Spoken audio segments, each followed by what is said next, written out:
Now in its 10th year, this is Gabnet. Talk like you've never heard it before.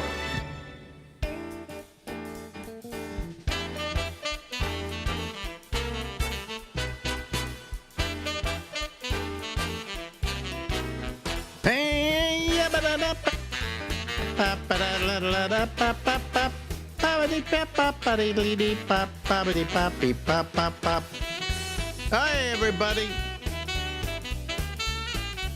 And this is the Ramble.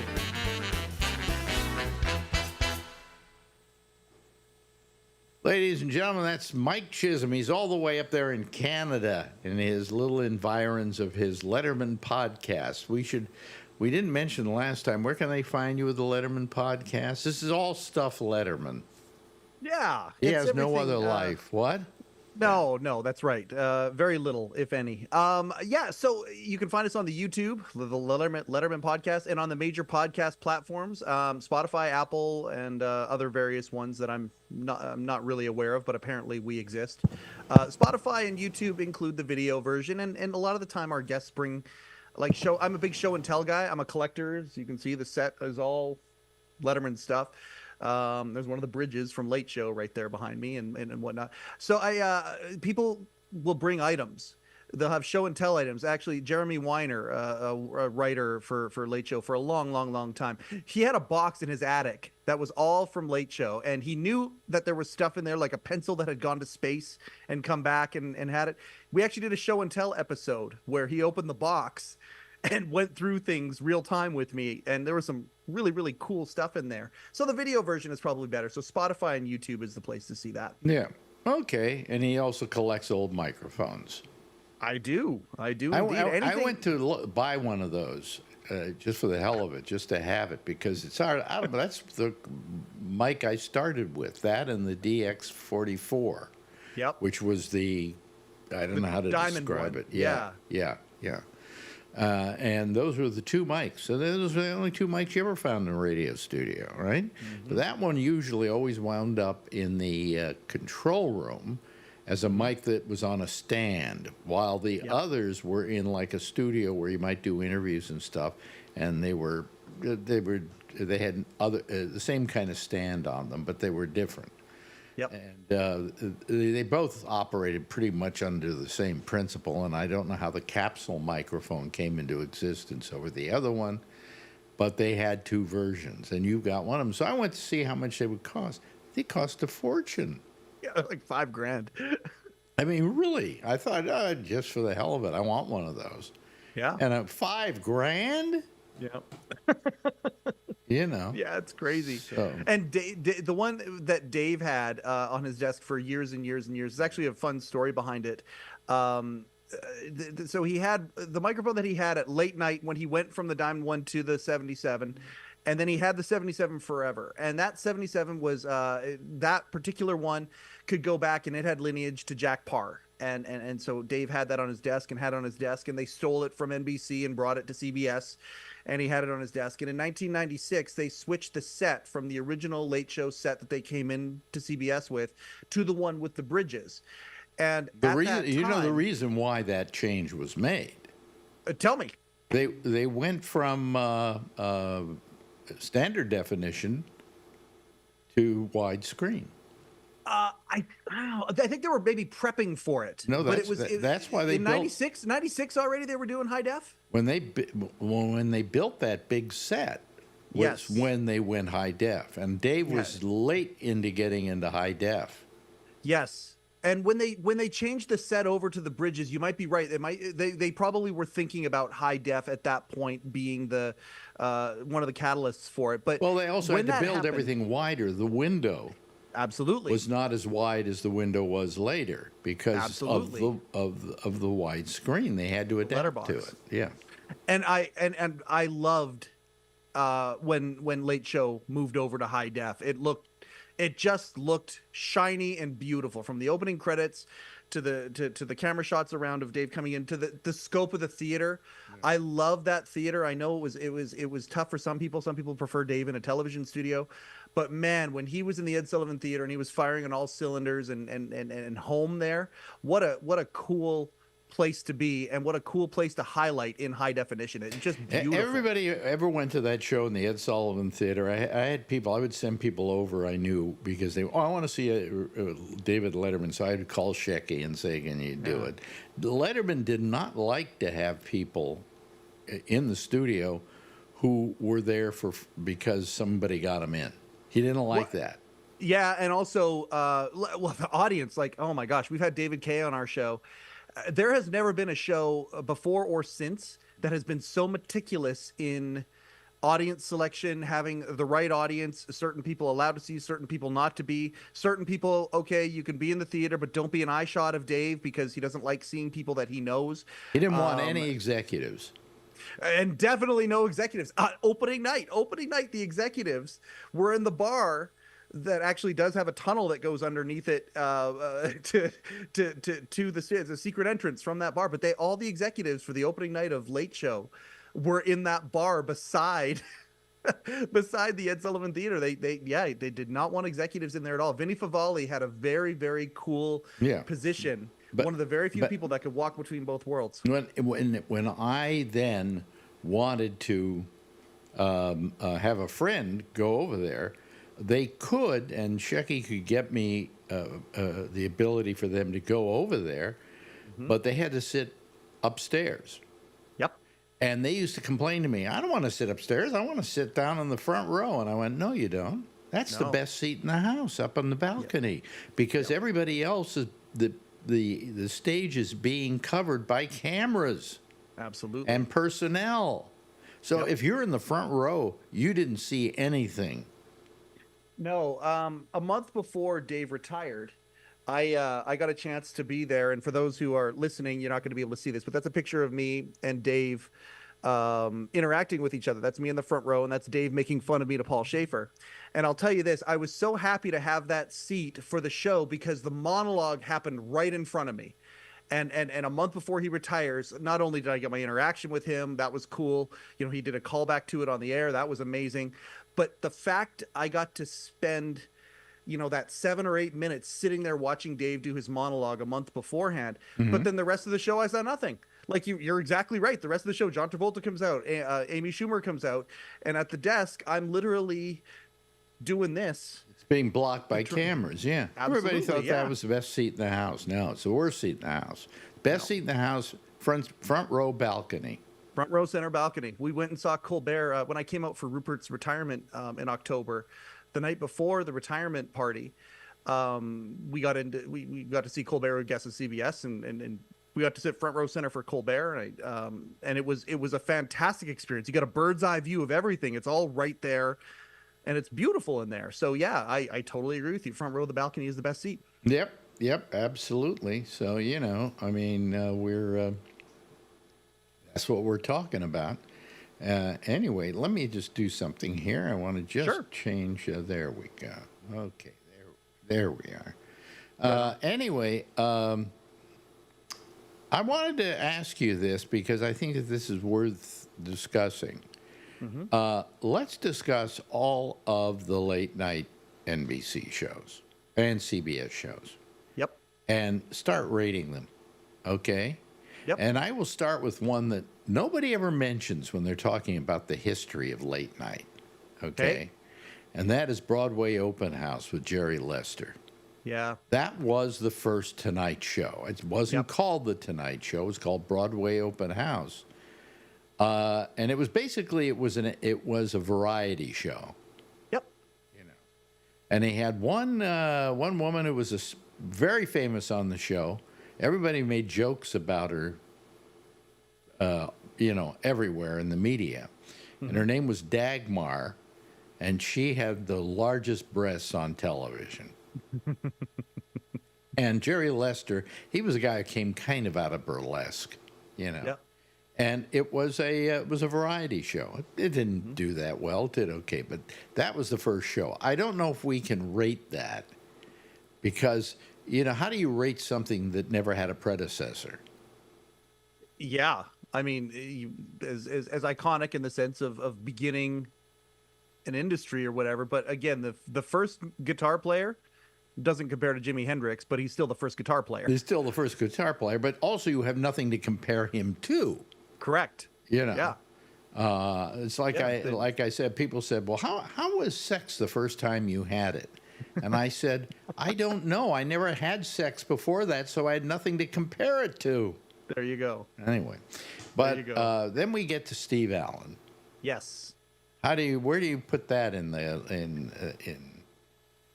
Well, again, you take what you just talked about, the idea of influence, the idea of creating something new. I mean, Steve Allen, you got one of the most talented people who could think on their feet in entertainment history, as far as I'm concerned, because, you know, you got to talk about playing without a net, all the live stuff that he did with the intangibles of how people would interact with him, and how quickly he could react and make hay out of something. I have to disagree with you on a certain level. He would always react the same way. Well, no question. You know, absolutely. I was never a big fan of Steve Allen. I felt I knew what he was doing. I liked what he was doing. I enjoyed it, but I wasn't overwhelmed by it. Yeah. You know? And how long was he on the Tonight Show? Was it 7 years? Something like that. It wasn't very long. It wasn't, you know, compared to today's standards. I don't know how long it was. Maybe less than 7 years. It might have even been less than that. Yeah, absolutely. So, but the next person who replaced him was who I consider one of the greatest of all time, Jack Parr. Yep. Now, Parr was different than Letterman, different than Steve Allen, in that Parr was a force within himself, okay? And that show was the kind of show you watched because you had to watch Jack and see what he had to say tomorrow night about this thing that happened last night. And that is something that David Letterman had as well. You know, you want to see what he's going to say about X. You want to see how this person's going to react to it. But he had a commonality with Dave in that he was the only one of most of the night late show people I know that could ad-lib an hour if he had to. Yes. And I think Dave could do that too if he wanted to. I agree. But Parr, I thought, was exquisite, and I just absolutely idolized him.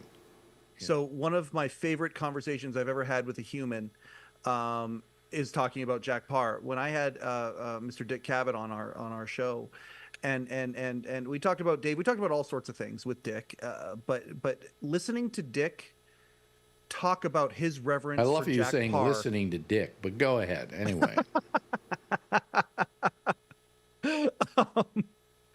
And enjoying listening to Dick, really enjoying listening to Dick talk about Jack Parr and his reverence for Jack Parr was a really special experience, because he is just in awe. To this day, he's in awe of Jack and his abilities, all of his abilities that he had. Jack Parr was, you know, as Dick said about Dave, a giant. Just terrific. Which brings us to Dick Cavett.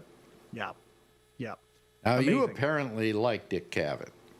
Well, I thought that when you're talking about someone where they tried to counter-program Johnny Carson, I really appreciated Dick's contribution. He's an intellectual, extremely witty, you know, he's brilliant. He's a brilliant man. As well. And I thought that his counter-programming to Johnny Carson, I think if there was anybody who could counter-program him, it would take someone like Dick Cavett, who has a lot of kind of opposite tendencies to Johnny. But I go back and I watch those Dick Cavett interviews. Yep. He's not very good. They don't do anything for you? He's not very good. Okay. You know? He likes to think he was the best interviewer of all time. Doesn't even come close. I mean, does it even come close to Bad Dave back in the late show days? You know. Do you think he's too kind of self-absorbed? Huh?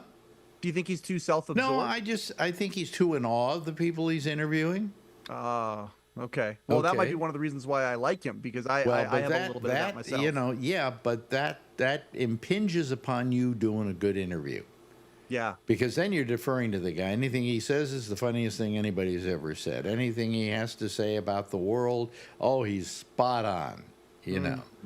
And it's funny, I have a link with the Cavett show in that my wife, after we separated, Ronnie, went to work for Dick Cavett for the show. Yeah. But she was just answering phones there and doing things like that. Then she went on to be she was the assistant producer on the Barbara Walters specials. Oh, you're kidding. Yeah. Was she there for Dave's? I have no idea. She's dead now. I can't ask her. All right. Well, But, she would go and interview, pre-interviews, people like Anwar Sadat and, all these people that Barbara would go after, And she was a great pre-interviewer. That was her gifting. Her gift. Yeah.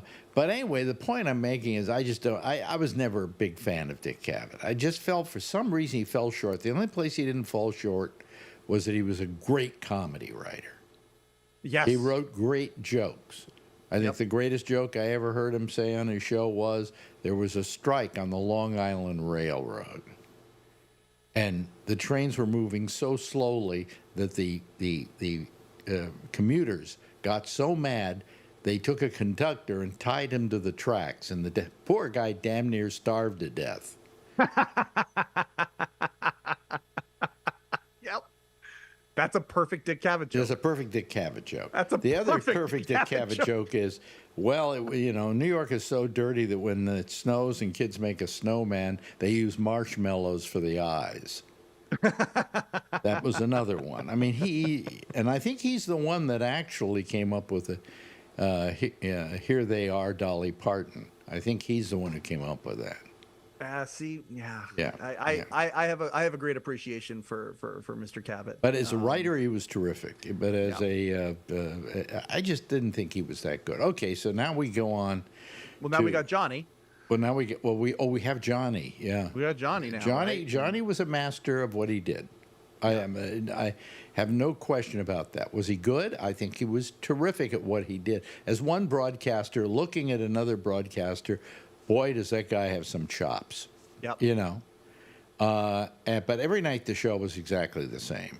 Absolutely. It was absolutely the same. And to me, he was okay. He's not my favorite. Yeah. But then we get to Dave. Yeah. And Dave, well, before that you had Tom Snyder, but let's not include Tom Snyder because he didn't do the same kind of show. Yeah. No, I hear you. Yeah, absolutely. Absolutely. And by the way, I was on that Tom Snyder show. You were on the Tomorrow Show? Which incarnation? Back in the NBC days before Dave. Before the audience, before the Rona Barrett stuff? Yep. Before, wow. Yep. He hated I can't believe we haven't talked about that. He hated me. Really? Well, because I came on I can't remember what we were doing. I think maybe we were talking about Midnight Blue. I don't know. We were talking about something. Yeah. And the night before, he had a group of left-wing radicals who completely hijacked the show. Okay. So when I came on the next night and I had the long hair and I was the hippie there, he just kept me on edge. He kept me on edge during the commercial breaks. He would start berating me during the commercial breaks. So when we came back on the air, I'm like this, I mean, he didn't want the night that happened before to happen again. Okay. You know what's interesting, Alex, is when I talk to people about you, I have a phrase that I love to say, and it's Howard Stern drove on the road that you paved. I love saying that phrase. And that's a very good. I'll have to use that myself. Please do. I use it all the time. Because a lot of people don't pay attention to the road, but they do pay attention to something that's driving down the road, right? But you paved that road, and it's interesting because Tom had a very public, stance about Howard Stern as well, and I wonder, because again, you're that edgy radio guy. I wonder if Tom had a little bit of that same energy that he felt later on, years later, towards Howard. I wonder if he felt that towards you. I think Dave. I think Howard did borrow from me. Absolutely. And he has. And Tom didn't like him. Maybe that's why Tom didn't like you. He has privately admitted it. Yeah. to people, not to me. You know, when I left Sirius XM, he had his other channel. He had 2 channels. I wanted to get his show on the other channel. He wouldn't even talk to me about it. Oh, that would have been interesting. Yeah. Oh my gosh, you on Howard 102 would have been interesting. Yeah. Yeah. But he wouldn't do it. Yeah. He wouldn't do The it. road not His taken. people would not even entertain the idea. So I wonder that's if Tom didn't like radio people or extreme like extreme radio people. the who Tom. pushed the We're edge. talking about Howard. Well, and Tom Snyder had a very public, disdain or dust up with Howard Stern and had said comments and things like that. This is years after you would have been on the show. But it makes me wonder if Tom had a bit of a hate on. I mean, I don't know if that's true or not, but it's interesting that you and Howard, who have a lot of similarities in regards to pushing the limits in the envelope and things like that a little bit. Yeah. It's interesting that Tom felt the same I way about think- you and that I'm he not- did about Howard. I'm not bragging about me, okay? Because No, I very seldom do, but I think the difference between Howard and me is the difference between Kamala Harris and Donald Trump. Okay. Donald Trump does everything in a gross, in-your-face way. Yep. There's no subtlety in it. There's nothing. On the other hand, I did it that way. I did it in a very much more subtle fashion with a Yes. little more finesse than Howard ever did it. You know. Howard, Yeah. this is an interview with Howard would do. Oh, those are nice tits. I wish I wasn't married. Yeah. I mean, it was just, I mean, it worked, Sure. I'd like to say he stole from my radio show and from Midnight Blue and combined them together to make the Howard Stern show. There you go. But I just find it fascinating that Tom both didn't like you and Howard. I find that fascinating. That's good. I didn't know that. Yeah. Okay, so where were we? So we're to Dave. Like at the end of the day, there aren't a lot of these talk shows. NBC kind of rules the world. You got your Dick Cavitt's and Joey Bishops that were there as well. But really, at the end of the day, it's an NBC deal. And now is really when the expansion begins, when David Letterman shows up with the protection of Johnny Carson. Johnny Carson's Yeah. latest contract. He's now a Carson production, and that's what Late Night with David Letterman was. Yeah, and then we get to David Letterman on CBS, but we don't have to talk about that because we've talked endlessly about Absolutely. it. Okay? He made the big move, and now each Yeah. network has 2 shows, an 11:30 and a 12:30, Right. and an 11:30 and a 12:30. So that brings us to Conan O'Brien. Yep. Jay Leno and Conan O'Brien is the I never block on thought NBC. Jay was any good at all. Yep. And I really wasn't that fond of Conan. I didn't think he really had it. I adore Conan O'Brien because I adore zany, and zaniness was one of the things that as a kid I loved about Late Night, and I thought out of anybody who took Late Night as a franchise with it was a different tone, there's no question. But anybody who actually thought that David Letterman created a franchise that was Late Night and someone was going to emulate parts of the franchise, out of everybody who's hosted Late Night, I think Conan O'Brien is the guy that tried to do that. He was off the wall, whether you liked him or didn't like him. The creative zany things. I that just he would found his do- personality grating. Yeah, and some people do. Some Yeah. people do. Which brings us around, as we close this thing out, to Yeah. Stephen Colbert. Colbert. Well, okay, hold on. There's a Craig Ferguson along the way that, in my mind, Oh, that's the Craig guy that lives in my Ferguson. heart, and I'm going to do a shout out to Craig Ferguson because Craig that Ferguson guy was lives good. in my heart. And what's his name? The guy who did The Late Show later. So, Corden? No, You're not talking about no, Kilborn. no. You're not talking about Kilborn. No, yeah, Ferguson, of course. Ferguson was, I think, brilliant. Craig Ferguson. But is I amazing. think he was the master of his own demise. Sure. Because he pretty well told the Letterman people, I want Letterman to do what Carson did. I want him to say he's going to quit in 5 years and give me the job. Is that, see, I've heard I've heard that story. heard that, and I've heard the exact opposite as well. I where he heard said, that "I'm not story. long I for heard this that world." story from Shecky. Oh, that's so interesting. That's so And interesting. if it that actually was did the day. happen. That was the day that Letterman and his crew decided we don't want Ferguson doing the show after us anymore. Oh, that's very interesting. That's inside baseball that I haven't gotten into yet in the Letterman podcast, but I would love to talk about that. I remember seeing Craig Ferguson went on tour, and I think this was even before he announced he was leaving Late Show, and he came to my city, and he and Josh Robert Thompson, who played Jeffrey Peterson, the gay skeleton robot sidekick, they came and they did a show at our community theater, and it was amazing. It was unbelievable. And he talked about it. He said very plainly, I don't want to be known as in this late night club. I don't want to be that guy. I enjoy doing the show, but I'm not of that world. And he talked about that, and it felt earnest. It really did. Yeah. I mean, there's lots of jokes and stuff as well. Listen, But we've run out of time here. oh my gosh, I'm so sorry. Well, no, we should do another one of these. Sure. Okay. We will do them in a couple of weeks, but for you, it'll be like a couple of minutes. I love time travel. This is great. Don't you love time travel? Time travel is fantastic. Anyway, ladies and gentlemen, that is, of course, the a repository of a show called a podcast called the Letterman Podcast. Don't confuse it with anything else Letterman. And we'll talk to you soon. Bye-bye. Now in its 10th year, this is GabNet. Talk like you've never heard it before. Yes, okay. We really enjoy him. He's okay. He's all right. There we go. I'm having a little bit of problems tonight. I had a little problem earlier when I was opening up the show. I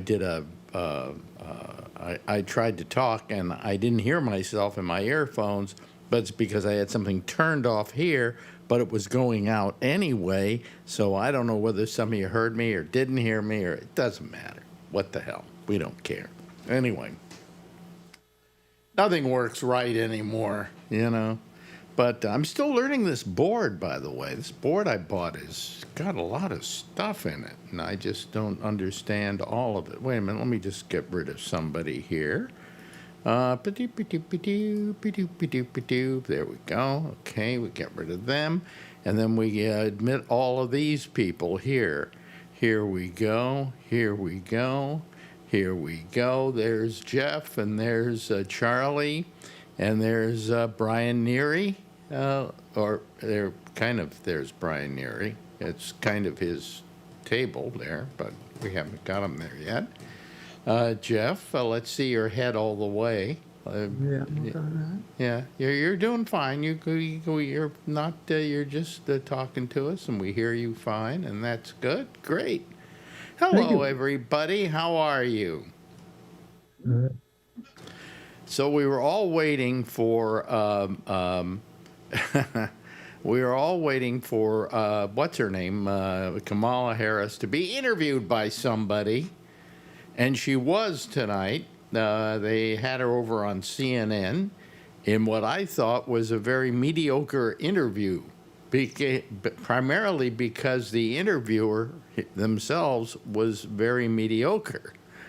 So, you know, it could have been a better interview in the hands of a better interviewer, and they do have better interviewers over at CNN, but apparently they decided not to use them.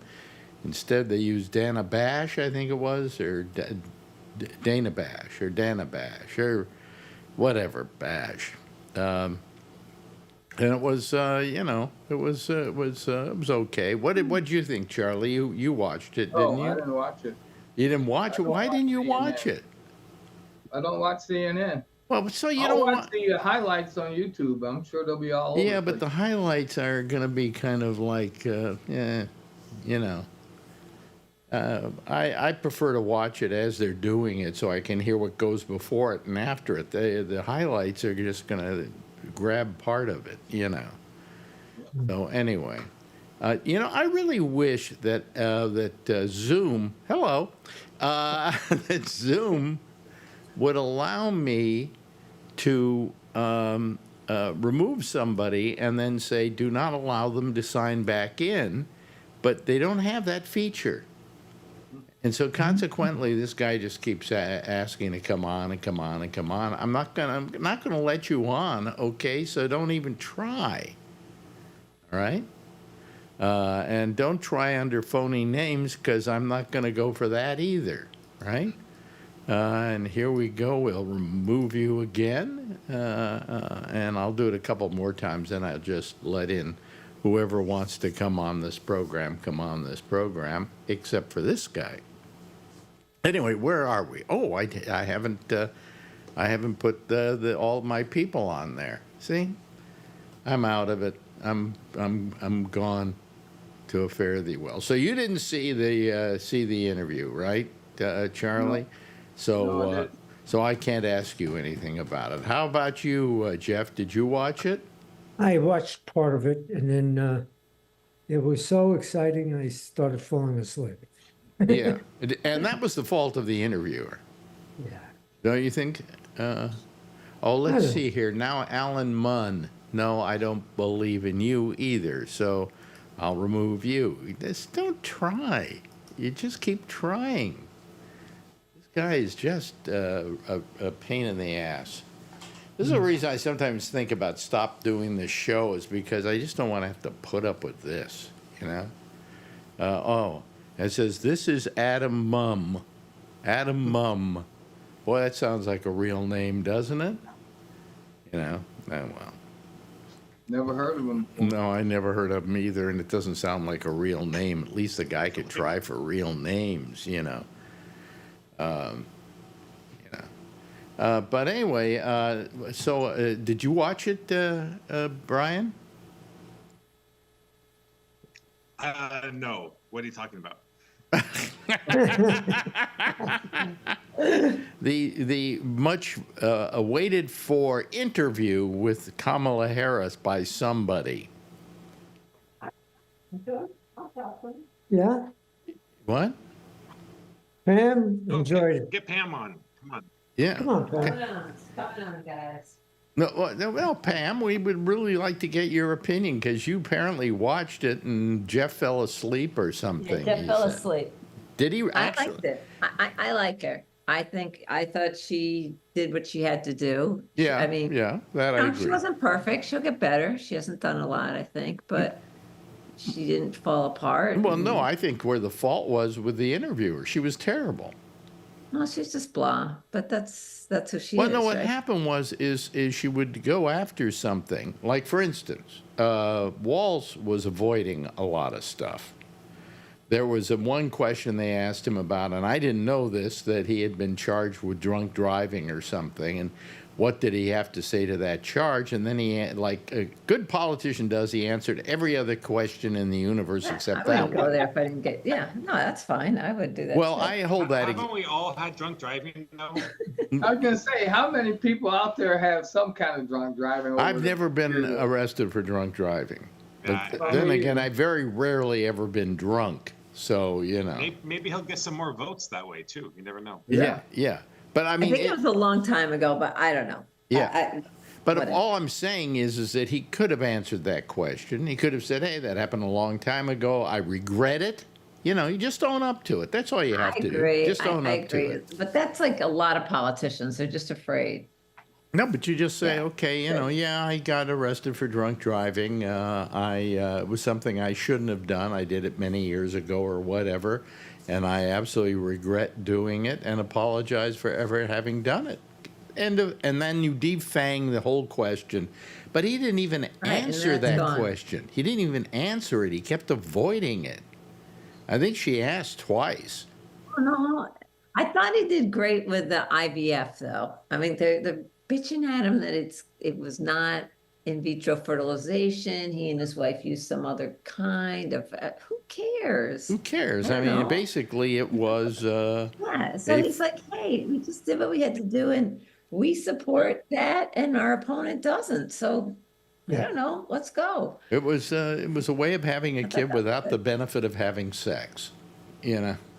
So, I mean, Those poor people. You're terrible, Alex. No, All right, I'm moving along. no, I'm not being terrible. I think that people should use that. No, You know, it's just, but I think mean, it has to be he heartbreaking for a lot of just, people. I think he's too much of a politician to know how to walk into a question and answer it. And the way you answer that is with the drunk thing, for instance, is, yeah, it happened and I regret it and I think it's terrible what I did.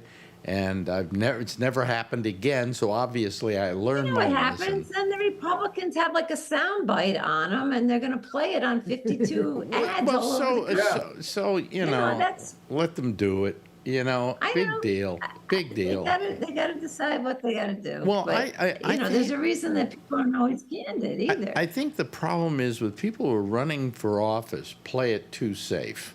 You know, they're afraid of saying something wrong That's true. rather than say something right. It was 30 years ago. Yeah. Did it happen there? I didn't even know about it.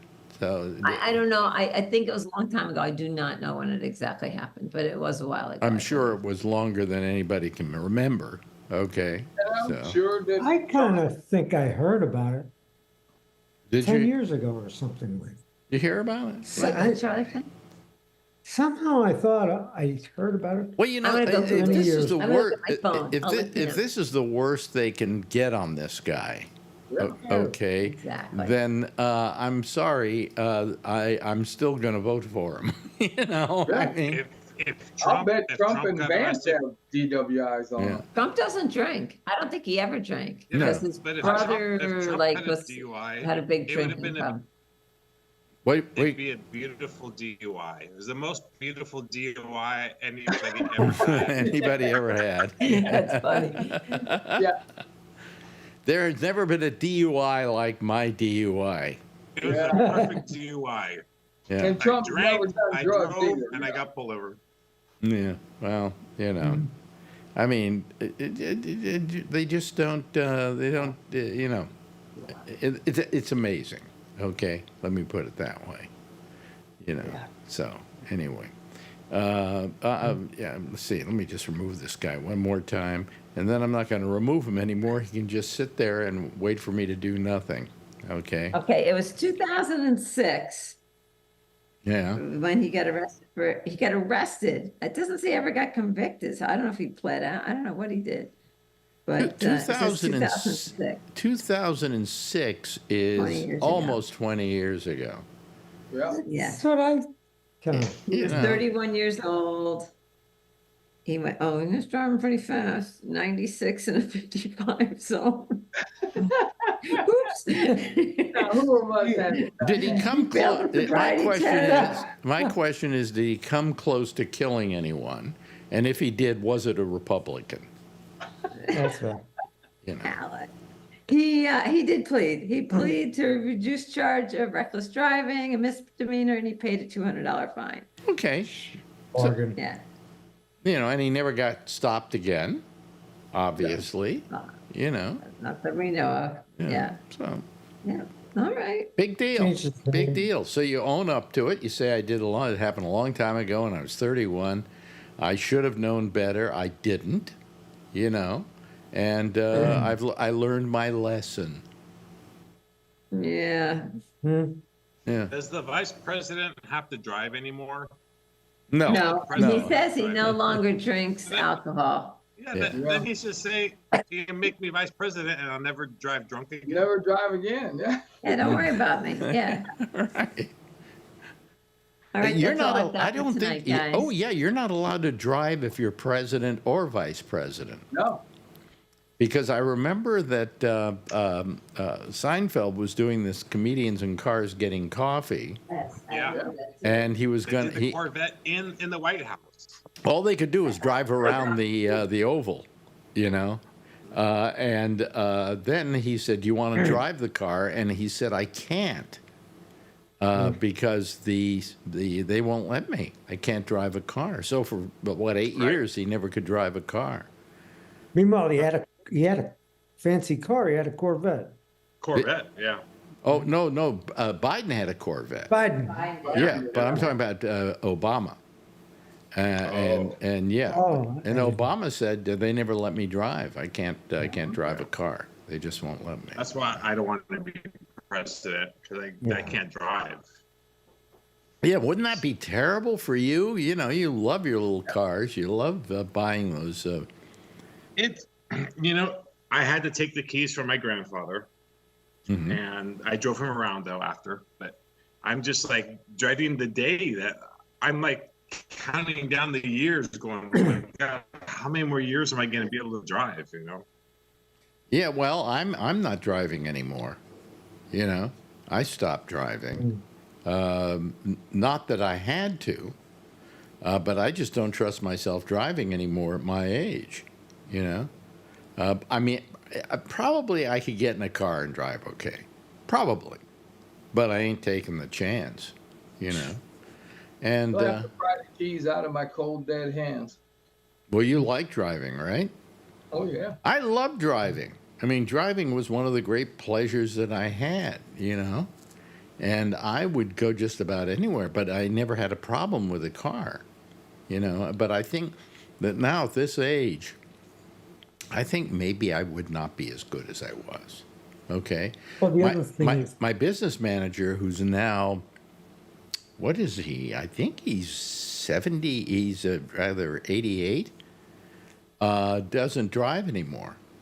One day he found he had a little bumper thing, and he went, "That's because I'm just not alert enough to drive anymore." So he quit driving, and now his wife drives him everywhere.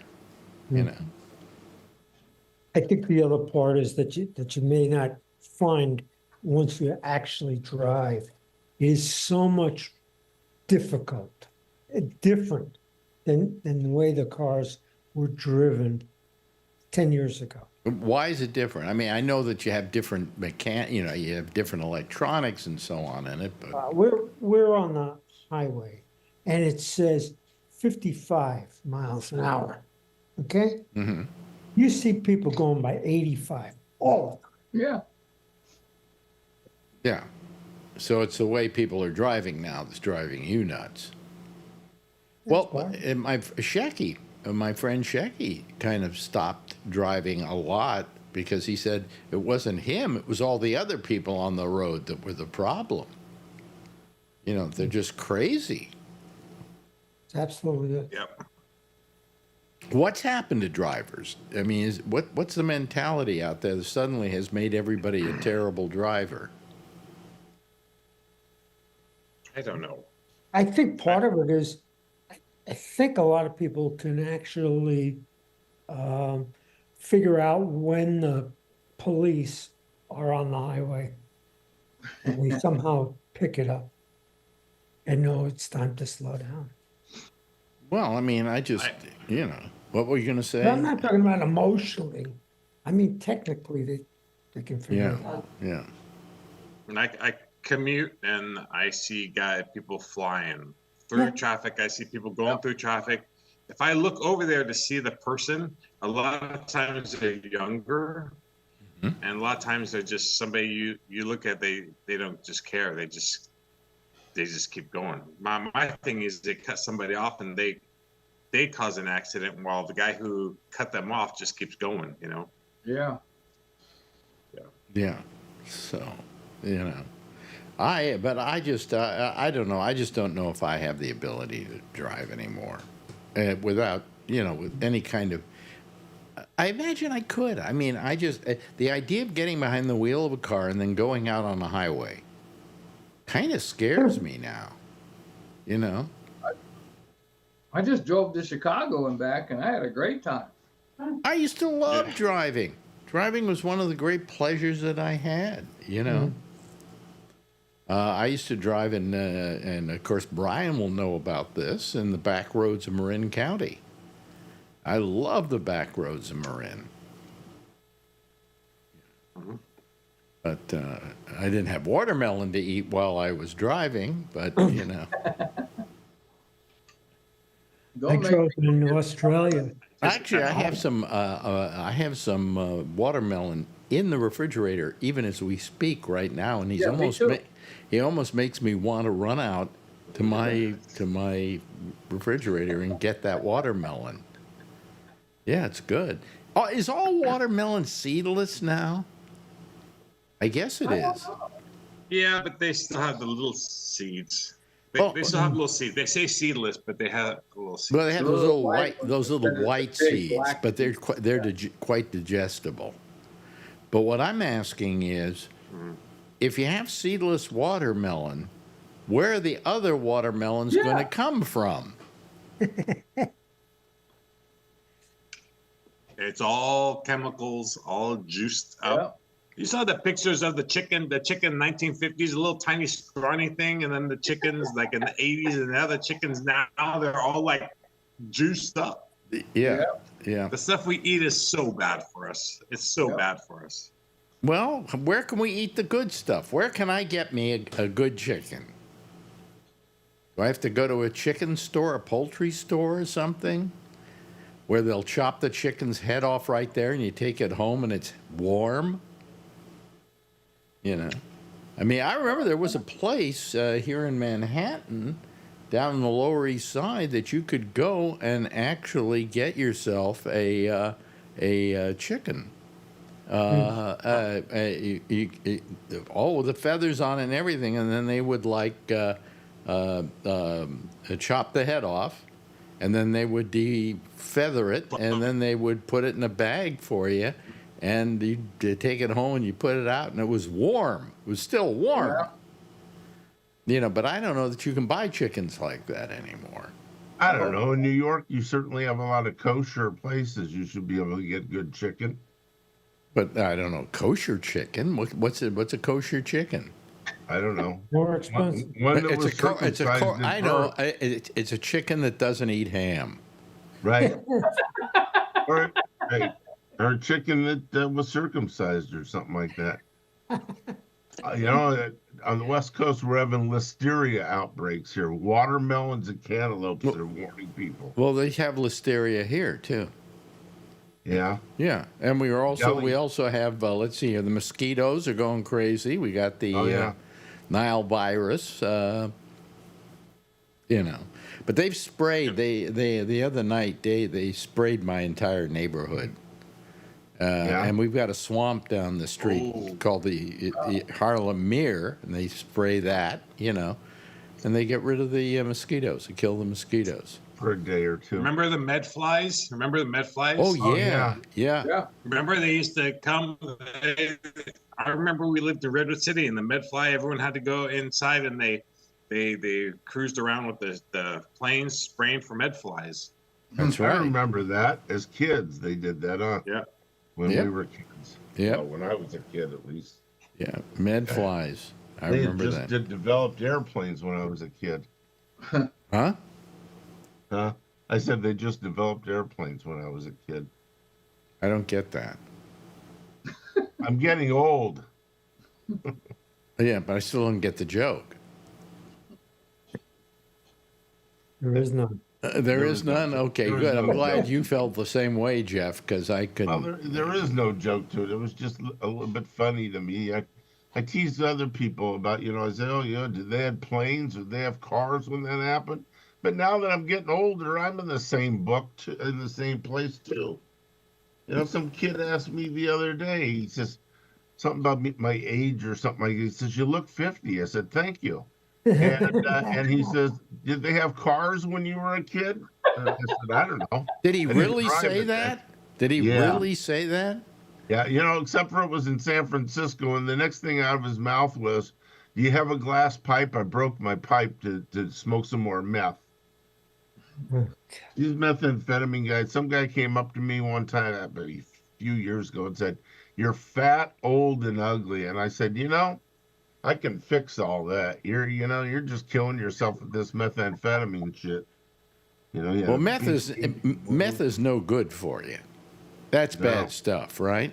Yeah, But I was kinds of bad discussing with chemicals. Marjorie the other day what drugs are bad, what drugs are good. Okay. Now, like for instance, we all know marijuana's okay. Marijuana, there's nothing really dangerous about marijuana. Okay. But now we have a thing called ecstasy. Remember ecstasy? Yeah. Was it dangerous or wasn't it dangerous? I don't know. Well, I had a number of doctors tell me that it wasn't dangerous at all. If you keep fluids in you, you're fine. Yeah, exactly. Plus, don't sit on the rug. You'll start making love to it. You know, you'll start touching it, and it feels so good. It's, you know. I was never like that. The only thing I liked was my friend had a marble floor, And so the floor was so cool. Oh my God, I would lie down on that thing and it feels like, oh my gosh, so cool. Well, I had this one woman I knew who was into ecstasy, okay? And so I'd never tried it. So she said, "You want to try it?" And I said, "Well," I said, "Is it dangerous or anything?" She said, "No, it's no problem at all." So we did it, and we went to a hot tub place and did the ecstasy. Boy, was that fun. The love That drug. was some great sex, you know? Absolutely. Yeah. And on your way out, you found out she wasn't even with you. That's right. That's right. So ecstasy wasn't a problem. Now, look, get some other drugs. Of course, we agree that meth is terrible. Yeah. Okay, to begin with, your teeth fall out. You know, that's Or you grind your teeth. Or you grind your teeth. Well, I grind my teeth anyway, so. Oh, and you're not on that. Yeah, and I'm not on meth. Now, let's get some other drugs. How about cocaine? Is cocaine really dangerous? So, I don't know. Huh? You lose your job. Yeah, you lose your job. No, but I mean, Lose your sleep. Your sleep is very important. well, you know, yeah, I always was able to sleep on coke. Hmm. Yeah. When I'm tired, I'm tired. I just go to sleep, you know. But I never thought that when I thought about it the other day, I went, you know, I did it for a couple of years. Then one day I just stopped it. What was dangerous, you know? I mean, some people get addicted to things because they have an addictive personality, and they could get addicted to, you know, chocolate, right? They can get addicted. And Marjorie, for instance, I think has a pretty addictive personality. So we try to keep her away from just about everything, you know. But she likes her pot, you know. She likes it. We have a vape, you know, that we use, and I keep it by the bed at night. It helps me go to sleep, you know. So, I mean, there are drugs. There are drugs that, like, I'll tell you a drug that was misrepresented, and that's what caused it to be dangerous in a lot of cases, was heroin. Heroin, in and of itself, if you're getting a decent dose and you're not not getting something that would make you overdose on it, really was not one of the more terrible drugs. The problem was they created a lot of myths about it, and this is nothing that should make anybody go out and say, "Oh, well, then I think I'll go out and try heroin." No, don't. It's an extremely addictive drug, but it's not immediately addictive. It takes about 6 weeks before you get addicted to heroin. And then it's a lot of trouble to get off of. And here's the reason it's a trouble to get off of. What it does is it replaces the endorphins in your system. And the endorphins are a chemical that is produced. Well, I'm trying to think of when it gets produced. Okay.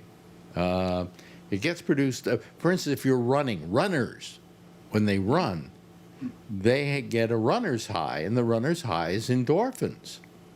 So if you use heroin, your endorphin-producing things in your system shut off because it's getting satisfied by the heroin. And that's why it takes people like up to a year to get off of heroin, because what happens is the endorphins don't start kicking in till you've been off of it for about a year. So that's the trouble with heroin, and that's what causes the addiction. Am I wrong, Alan? Yeah, you know, most heroin gets into this country in cow shit. And then wait a minute, in cow shit? Cow shit, horse shit, whatever they want. Comes across the border, and you buy a little chunk, and you ever see them put a little chunk of this brown stuff on the spoon and heat it up? Then they put a cotton ball on top of it, and when it turns liquid, they suck it through the cotton ball, That's supposed to get the impurities out of it. A lot of people that do heroin inject it and they end up with hepatitis. Okay. They end up with sores. Okay, it isn't. Heroin is not good because A, you don't know what you're getting. That's right. If the government were to suddenly make it legal and start dispensing it, then you would have a proper amount that wouldn't be dangerous to you because you'd know what you were getting. But because it's an underground drug, it's by making it underground and making it illegal that has made it the most dangerous. Would you agree with that? Yes. Yeah. So, but no, folks, don't go out and try heroin because you don't know what you're getting, and it's extremely addictive. If you go more than about 6 weeks and you really get a habit, you can get a habit pretty fast on it. Your endorphin system will shut down, and that's what the problem is with it. So, any other drugs that are not bad for you? It's actually the first narcotics, like codeine, for instance. Codeine is made from opium, which heroin's an opiate, and so, but obviously, codeine is a lab done. It's a prescription pill. Yeah. Or injection or something like that. It's done properly. They know what dose and stuff like that. What they're doing, they're killing off a lot of their people nowadays that are on meth and on heroin. They're loaded up with fentanyl. I have no idea why you want to kill your customers like this. Yeah. They do it all the time. This is the fentanyl crisis is out of control. And if somebody wanted fentanyl, they should just go buy it. It's so it's like 400 or 500% stronger than morphine. And so morphine, you take a 2 milligram pill and that kills the pain. It's so strong. But this is a lot stronger. And so you can overdose on 2 micrograms. Forget about milligrams, micrograms of fentanyl if you're not careful. Well, the problem is today, when I talked about a moment ago about cocaine and whether it was dangerous or not, in and of itself, cocaine is mildly addictive and not particularly, horrible. But the problem is that they are now cutting this stuff with fentanyl. Yeah. And it's the fentanyl that's dangerous, the fentanyl that will kill you. Here comes Bree. I think it's Bree. Let me turn myself up here just in case it isn't Bree, but let's see here. Let's make sure it is Bree. How many E's did he have? Huh? He has enough E's. E's. Yeah. Oh, I don't see him yet. He's not showing up. Bree? It says he's joining, but he hasn't shown up. He's on this Wi-Fi thing. He's probably eating in an Asian restaurant. So. Well, I'll keep my face up for a while here. So the trouble with cocaine before they started putting fentanyl in it was it can increase your heart rate and stuff like that. You can have a heart attack or something. So you had to be careful how pure it was. And so nobody can take 100% cocaine and use it. It would just kill you like fentanyl. You'd overdose. Usually most cocaine that's used in this country is like 6 to 10%. And then what do they cut it with? And that's where the danger gets in. What the cutting agents could be, anything from whatever makes a powder. I used to know somebody that cut the cocaine with fiberglass. Boy, their nose would bleed. That's supposed to be a joke. I'm sorry. Yeah. But that's not true. Yeah. So. But ecstasy, the same thing, right? My friend who you got we used to party together back in the day. And ecstasy is easy. You turn it into it's a clear liquid in a bottle, and you give everybody a teaspoon of it, and then everybody's in love with each other. Yeah. Yeah. You just have to watch out if it's all men in one room. Yeah. I don't know what's happening with GHB. Bree seems to be having problems joining us today. Wow. But I think it's definitely Bree, but it doesn't look like he's able to join. Ohio? It just says joining. Bree entered the waiting room.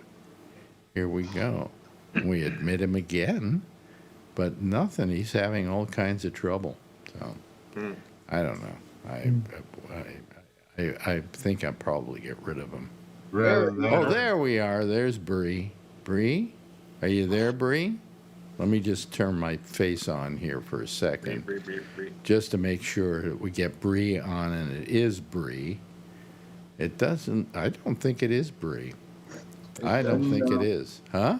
Probably trying to line up his Zoom bombing equipment. Yeah. Well, I don't. He's not there. Are you there, Bree? Can you hear us, Bree? God, this is as bad as getting Jeff on. Well, I think I think that it's somebody I'm trying to. teasing Jeff. I think it's somebody trying to be Bree. I think so too. It didn't Who take Bree isn't? this long, you know. No, So- Bree usually can get on, no problem. Yeah. Bree. Next time, if you're listening to us, Bree, next time you call, add your initial to Bree. Okay. Or put your social security number in there. Yeah. Well, here we go again. I just got rid of him. Well, let's see. His name. He now has a box on the screen that does say BREE, but nope, now he's gone. All right, went away again. Yeah. I have no idea why we're having trouble with him, but it might not be Bree. It might be somebody else trying to be Bree. Yeah. Well, now you got this new software that knocks off all these Zoom bombers and stuff. I think that worked. I don't have any software that does that. I know, but I'm just saying. Oh, it says, okay, yeah. Yeah, that software, the new stuff, and it actually has cut down the number of people that have tried. Yeah. Good. Yeah. Well, what happens is I've got the guy's number. The guy's been trying to call me. I actually have his IP address. So, and I have turned it into to Zoom, but whether they've done anything about it, I really don't know, But anyway, so if anybody else wants to call that I know, go right ahead, so. But anyway, so you didn't watch the interview tonight, right, Alan? We established that. I didn't. No. No, we didn't establish it. But yeah, by the way, you do know that Amy's not going to be on tonight. Right. Yeah, we know She that. sent us a text, and I called her. She wasn't feeling good. Yeah. She said it might be allergies, it might be a cold. I said it's probably allergies this time of the year. Yeah, allergies are killing everybody. Yeah. Here's another. Who's doing the interviewing? Who's doing the interviewing for this? It was Dana Bash. And actually, she's not the best person they could have gotten to do this. There's a woman that's on at night, and I forget her name now, that's on CNN, who's very good. And she should have done the interview because she is relentless. In other words, she wouldn't have. She wouldn't have let Waltz get away with not answering that question. She would have just kept asking it till she got an answer.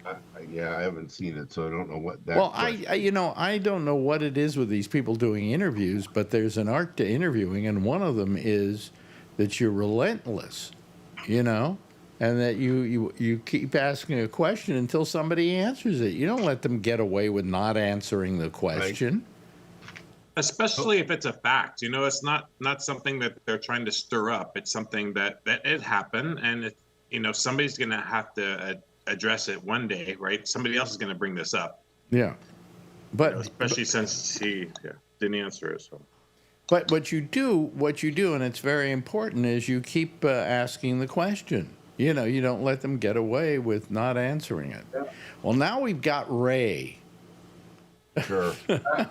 Well, hold on a second. I'll put my. I think you're the only one on YouTube. What? Oh, yeah. Okay. Okay. So we're still only me on YouTube. Okay. So we will admit Ray, and let's see what happens with admitting Ray. We're not going to see a picture. If it's Ray. Ray, is it you? There it is, Ray. Okay, ladies and gentlemen, it is Ray. Let's applaud Ray. Hello. Yes, it's yeah. a real person. A real it's not person. a fake Ray. Your volume's loud. Yeah. Well, Okay. that's yeah. Turn it down just a little bit. There. All right.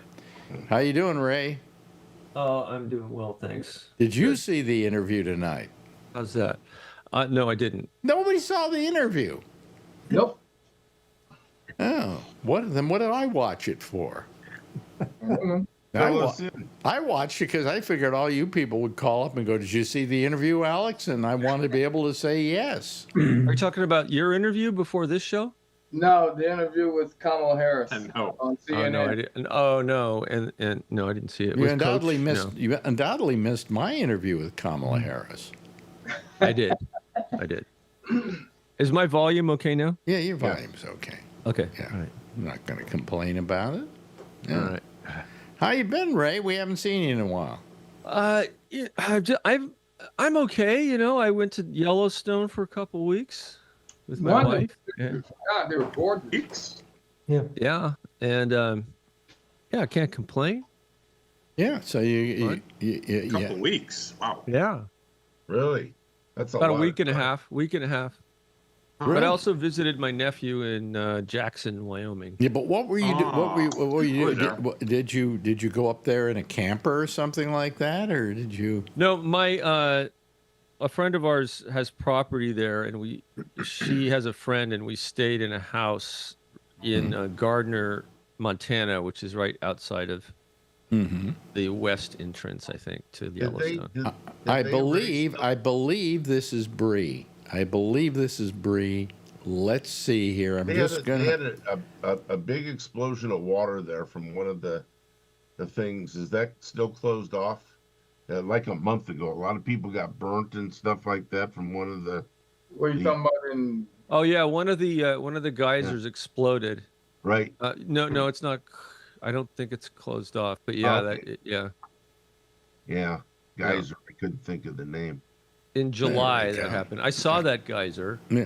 It has it's either like it blows like between 4 days and 50 years. Really? Wow. Yeah, you have no idea whether it's going to be 4 days or 50 years. Yeah.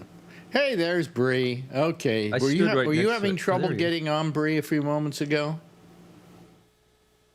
We can't Oh, you hear. don't We can't. say. We can't hear you, Bree. We can't hear you. No. Using Oh, there he I is. was using a tablet. Now I'm using my laptop. So this is a Core i7, and it should.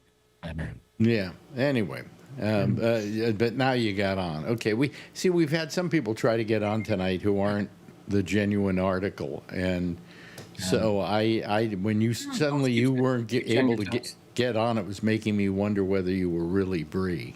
You know. Yeah, I'm getting ready. I'm packing.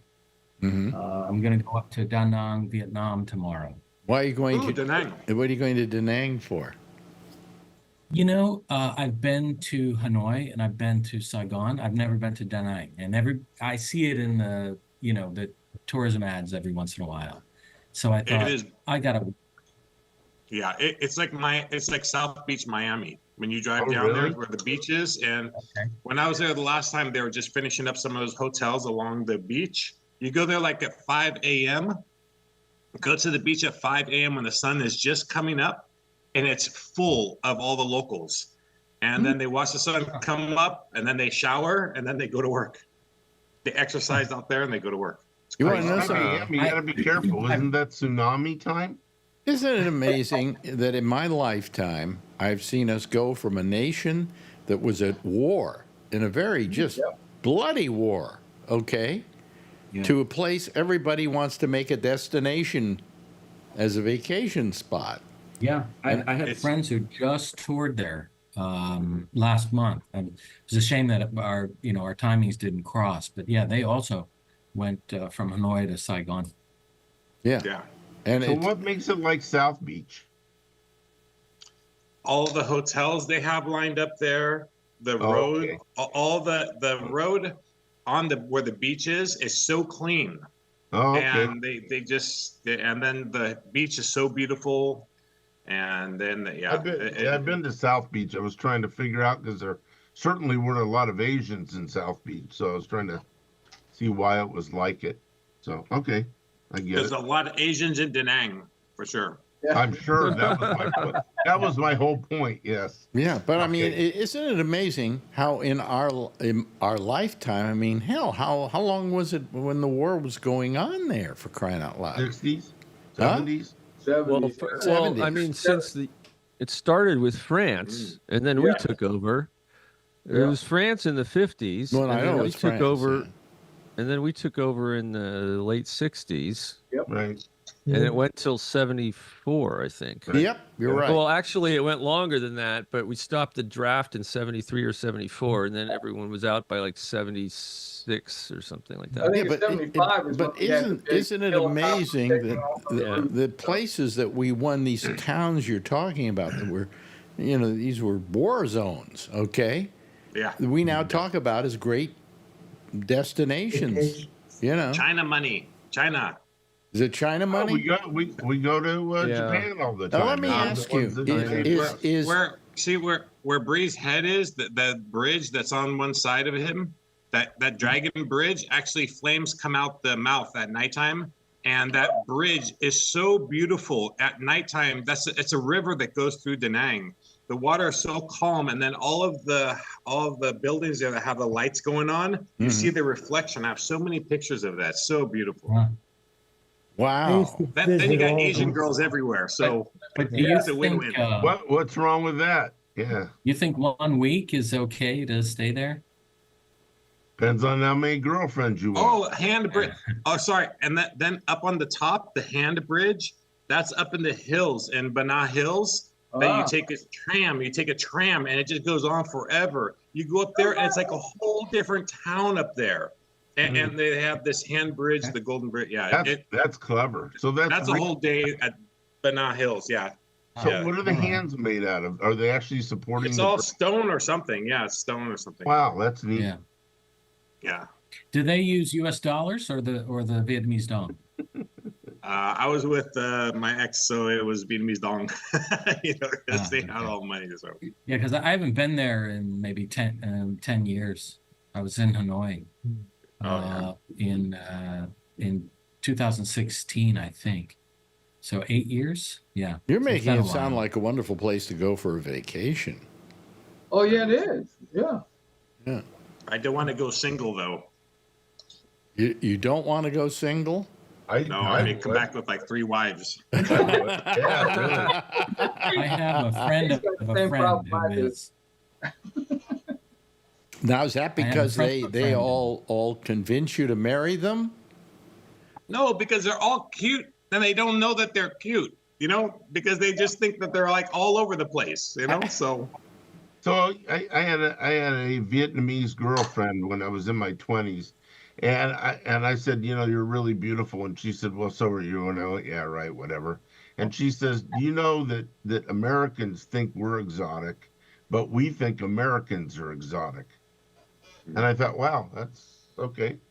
Like the opposite attract thing. And I've talked to other Asian women, and they say the same thing. They find Americans exotic like we find them exotic. I used to work with these two guys and in the late 80s, and they went to Thailand for vacation, and they both came back married. Uh-huh. Yeah, but Thailand, you have to know what is there on one night. What is there on one Like night? what what is there at that night? Because every bar has something different, and you don't want to be surprised Yeah, by with the something between package. the legs. Wait a new minute, wait a minute. Explain that to me. You don't want to be surprised by what? Lady boys. In Lady boys. Thailand, they have bars, and you have to know today's Tuesday, so there may be thingy hanging around. You just do a package check. No, they'll kick you in the balls. Oh. They also That know how to actually- hide You don't that. get a sucker. free. Now, let me That's ask the you. point. Though, That sounds let fun. me ask you though: are these guys really good looking? Yeah. And you had a couple of beers? Come on. You can never. You can't even tell half the time. But yeah. Look at their pictures. Just think. That's why I don't want to go there. No thank you. Yeah. Well, Yeah. these were real women, but one of them it worked out. The other one it didn't. Yeah. Well, I have friends who are trans. you have friends who are trans?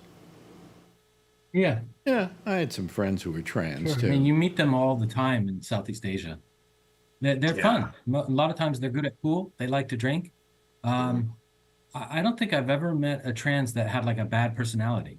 I think me either. I mean, sometimes they're a little odd, but they're always kind of Especially when you're in bed with them. Well, I mean, I knew several very famous trans people here in New York, you know, who were all. In fact, if you ever listen to the song by Lou Reed, "Walk on the Wild Side," there are three women named in that song, and I knew every one of them. Oh boy, you didn't get around, did you? How well did you know him? That's the question. Hello. Hello. What Oh, is- look at there you go. Okay, is that a guy? That is a guy. Okay, yeah. Oh, yeah. Okay. No, but I knew them, and they all were different. You know, as I used to tell the story that they were all different. I mean, there was Holly Woodlawn, who was kind of a comic version of a woman, okay, and there was Jackie Curtis, and it was more like a guy, you know, who just was wearing dresses and tried to look like a woman but wasn't really a woman. And then there was Candy Darling, who was, how can I describe it? She was gorgeous. She was just gorgeous. And whenever I would meet up with Candy, I would respect Candy as a woman because that's what she did. And she did it with great dignity and so on and so forth. She died of cancer. But I thought the world of Candy.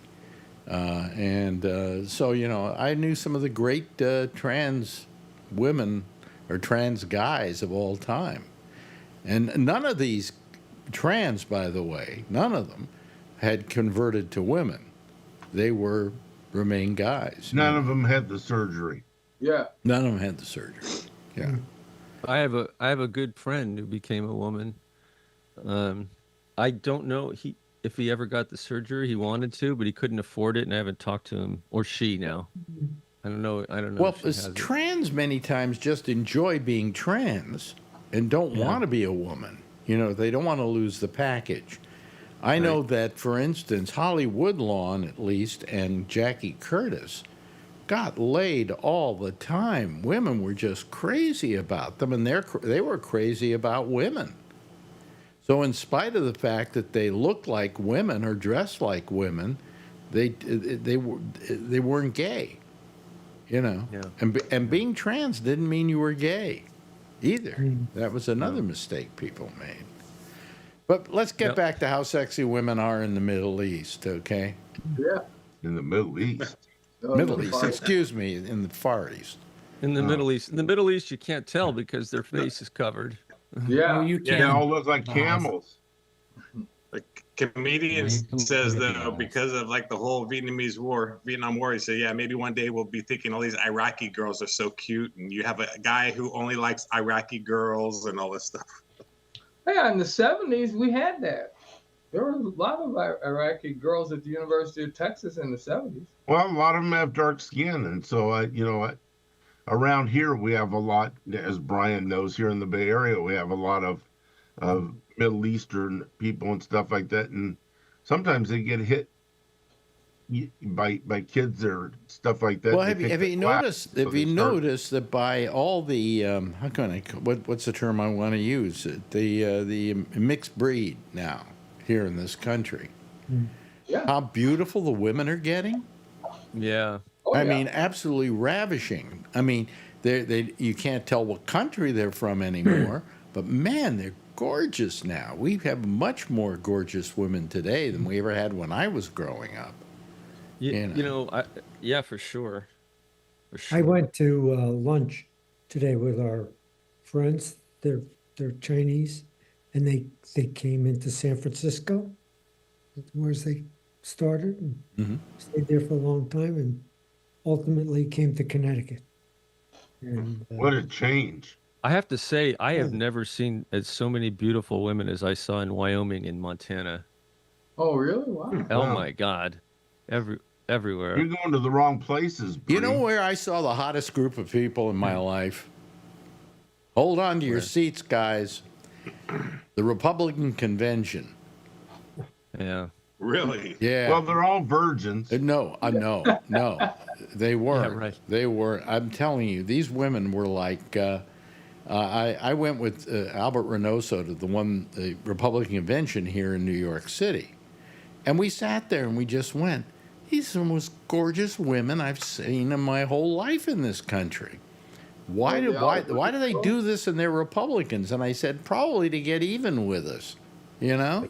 I mean, you're sitting there drooling over some beautifully gorgeous woman, and you know she's just the worst political human being alive, you know?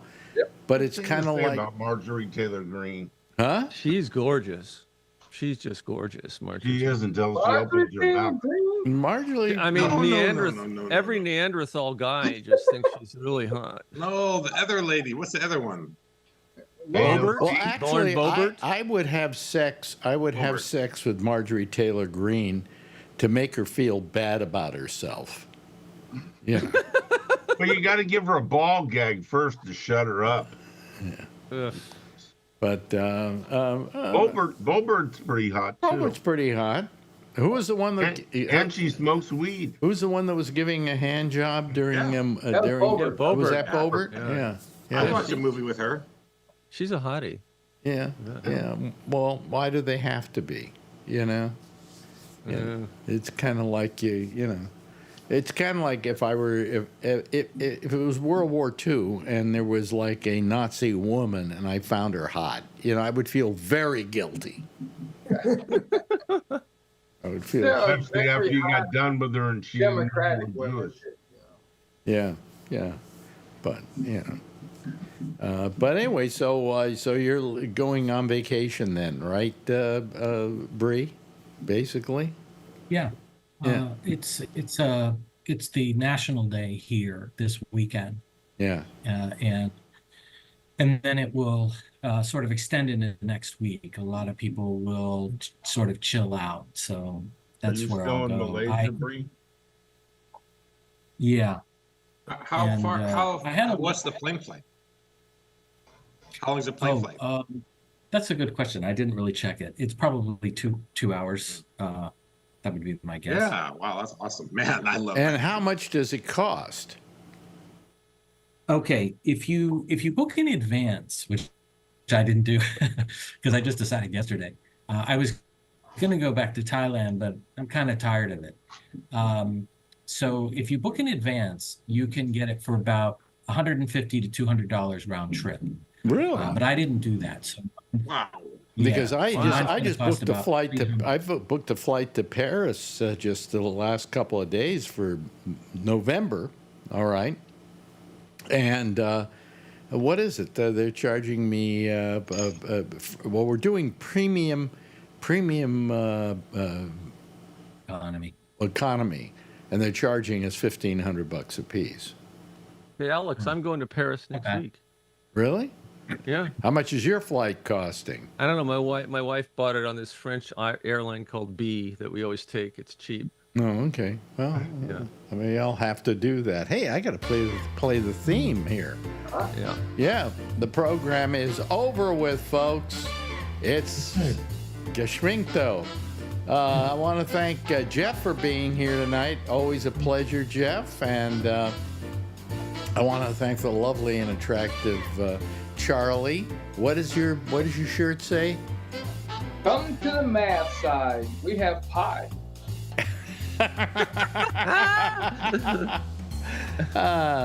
Brian, always good talking to you, Brian. Always good having you here. And also, Alan, thank you for your participation in tonight's gathering. Ray, you should call us more often, you know? I will. Okay. And Bree, of course, have a nice trip. Okay, maybe you can call us from there and join the show. Anyway, everybody, give a big wave goodbye, and I will give a big wave goodbye at you. Okay, there they go, ladies and gentlemen. That's the citizen panel for tonight. There will be no citizen panel right after this because Amy is not well. So we'll let her have the night off, and then we'll see you again tomorrow night. Same time, same station in life. In the meantime, as always, if you see her, tell her I love her, okay? Bye-bye.